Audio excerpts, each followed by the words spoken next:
दी गई है कि नहीं है?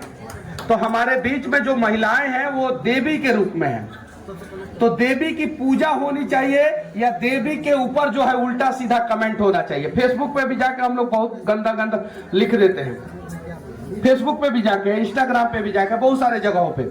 जब एक लड़का इंस्टाग्राम पे रील बनाता है तो उसके ऊपर कोई पाबंदी नहीं लगाई जाती है। एक लड़की जब रील बनाती है, एक महिला जो रील बनाती है, तो उसके ऊपर तरह तरह के कमेंट किए जाते हैं। ये गलत है। लेकिन महिलाओं से भी मैं कहना चाहता हूं, आप अपनी संस्कृति और सभ्यता का ख्याल रखते हुए इंस्टाग्राम पे रील बनाएं या इंस्टाग्राम का CEO बन जाए, आपको रिस्पेक्ट मिलेगा। लेकिन जहां आप अपनी संस्कृति और सभ्यता का ख्याल नहीं रखिएगा, वहां रिस्पेक्ट नहीं मिलेगा। मैं बहुत कड़वा बोलता हूं, इस मन से बोल रहा हूं। कुछ लोग बोलता है कि कपड़ा पहनने की आजादी है, हम छोटा पहने या बड़ा पहने, तुम कमेंट करने वाले कौन होते हो? नहीं, गलत। आप समाज के खिलाफ कपड़ा नहीं पहन सकती हैं। आप ऐसा कपड़ा नहीं पहन सकती हैं जिससे जो है समाज में गंदा मैसेज जाए। आप अगर महिला है, औरत है, स्त्री है, तो आपको जो करना है करें। लेकिन अगर आपको बहन बनना है, बेटी बनना है, माँ बनना है, तो संस्कृति और सभ्यता का ख्याल रखना होगा किसी भी हाल में। तो क्या आप लोग इसके लिए तैयार हैं? अच्छा, एक और चीज मैं कहना चाहता हूं, इस देश में बहुत सारी महिला आयोग है कि नहीं है? महिला विकास मंच भी है। पुरुष विकास मंच कब बनेगा? नहीं, पुरुष विकास मंच कब बनेगा? पुरुषों का आयोग कब बनेगा? इस मंच से मैं कहना चाहता हूं, महिलाओं के साथ अत्याचार नहीं होना चाहिए, हमें वहां पे खड़ा होना चाहिए। लेकिन दहेज उत्पीड़न के झूठे केस में ऐसे लाखों लोग हमारे देश के जेल में बंद हैं जिन्होंने गलती नहीं किया, उसके बावजूद जो है वो सलाखों के पीछे। उनका बात कौन करेगा? उनका बात कौन करेगा? गांव में क्या होता है कि जमीन के लिए लड़ाई होता है, छोटी सी लड़ाई होती है, और उस लड़ाई का अंजाम यह होता है कि कुछ लोग 376 का केस करके और जेल में डलवा देते हैं, जबकि उस लड़ाई में ना महिला रहती है, ना इस टीम का महिला रहती है, ना उस टीम का महिला रहती है। तो इस चीज को कब रोका जाएगा?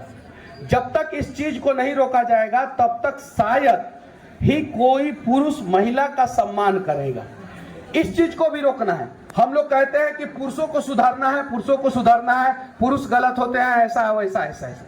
नहीं, पुरुष को भी सुधारना है, महिलाओं को भी सुधारना है। पुरुष महिलाओं का सम्मान करे और महिला पुरुष का सम्मान करे। बहुत सारी महिलाएं भी है जो झूठे केस में पुरुषों को फंसाती है। आप लोग जानती है कि नहीं जानती है? आप लोग जानती है कि नहीं जानती है? आप लोग जानते हैं कि नहीं जानते? अच्छा, ये बात सही है कि नहीं है? लेकिन बहुत सारे पुरुष भी हैं जो महिलाओं के ऊपर बेवजह अत्याचार करते हैं।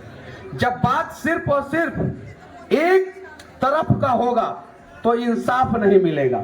जब बात जो है दोनों का होगा तो दोनों को इंसाफ मिलेगा। तो महिला पुरुषों का सम्मान करे और पुरुष महिला का सम्मान करे, तब जाके जो है हमारे देश का विकास होगा। ये देखिए, बीना दीदी जो है कितना व्यस्त है। कार्यक्रम कराना इतना आसान काम नहीं है। मैं रांची में भी गया था, बहुत सारे जगहों पे मैं जाता हूं, मैं देखता हूं, ये कार्यक्रम कराने के बावजूद जो है फोन को रिसीव करती है, फोन इनके हाथ में रहता है, और हम लोग एक छोटा सा भाषण देते हैं या कहीं रहते हैं तो हम लोग फोन रिसीव नहीं कर पाते हैं। तो ऐसी ऐसी टैलेंटेड महिला है हमारे समाज में जो बहन के रूप में है, बेटी के रूप में है, माँ के रूप में है। तो हम सभी प्रण लें कि आज के बाद से हम किसी भी महिला को देखेंगे तो बहन के रूप में देखेंगे, बेटी के रूप में देखेंगे, माँ के रूप में देखेंगे। हम ब्याह करने वाले नहीं हैं, तो हमारा ये नजरिया है। और जो करने वाला है वो जिससे उसकी शादी हुई है उसको बीवी के रूप में भी देख सकता है, ये कोई गुनाह नहीं है। जिससे उसकी शादी हुई है, पड़ोस वाली को नहीं देखना है। आप भैया बोल रही हैं तो दीदी हैं, आप दीदी हैं। मेरी तो लाखों बहनें हैं, करोड़ों बहनें हैं, लेकिन बीबी बनने के लिए कोई तैयार नहीं है। अब बताइए, जिसके ऊपर 18 केस है उसका ससुर कौन बनेगा? कोई नहीं बनेगा। कोई पिता नहीं चाहता है कि मेरी बेटी का शादी जो है, जिसके ऊपर 18 केस हुआ है, उससे मैं अपनी बेटी का शादी करूं। कोई नहीं चाहता, कोई पिता नहीं चाहता, ये सच्चाई है। समाज नहीं, हर कोई चाहता है कि भगत सिंह हमारे समाज में पैदा हो, लेकिन हमारे कोख में नहीं पैदा हो। जब यहाँ की माँ जो है भगत सिंह को कोख देना बंद कर देंगी तो हमारे समाज में भगत सिंह नहीं पैदा होंगे। आप लोग भी तैयार रहिए, एक बड़ी लड़ाई लड़नी है बिहार के लिए, बिहार के स्वाभिमान के लिए। हालांकि दूसरे राज्य से भी लोग, बहुत सारी महिलाएं हैं, मैं माफी चाहता हूं। आप लोगों का भी राज खूब तरक्की करे, खूब आगे जाए। मैं तो जहां भी जाता हूं वहां बिहार की बात करता हूं। क्यों? क्योंकि देश के किसी भी कोने से अगर बिहार का तुलना किया जाए तो आज वर्तमान समय में बिहार 40 साल पीछे है। जो रोटी बांट के खाता है वो कभी भूखा नहीं सोता। आप लोग ध्यान दीजिएगा, जो रोटी बांट के खाता है वो कभी भूखा नहीं सोता, और जिसे रोटी का हवस है उसका पेट कभी नहीं भरता, कभी नहीं भरता।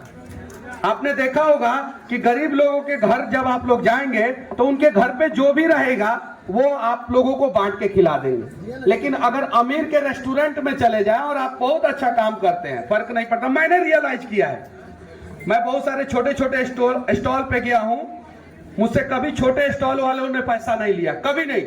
यहाँ तक कि बिहार और बिहार से बाहर भी नहीं लिया। लेकिन बड़े बड़े रेस्टोरेंट में कभी कोई लेके जाता है तो 1570 रुपया का बिल होता है तो 1570 ही रुपया लिया जाता है, 1565 रुपया नहीं, 5 रुपया भी वो लोग नहीं छोड़ते हैं। ये चीज है। थोड़ा सा आप लोग हट जाइए ना, पीछे भी दिखाई देगा। आप लोग भी हट जाइए ना, थोड़ा सा आप लोग हट जाइए, थोड़ा सा हट जाइए, उन लोगों को दिखाई देगा। हट जाइए।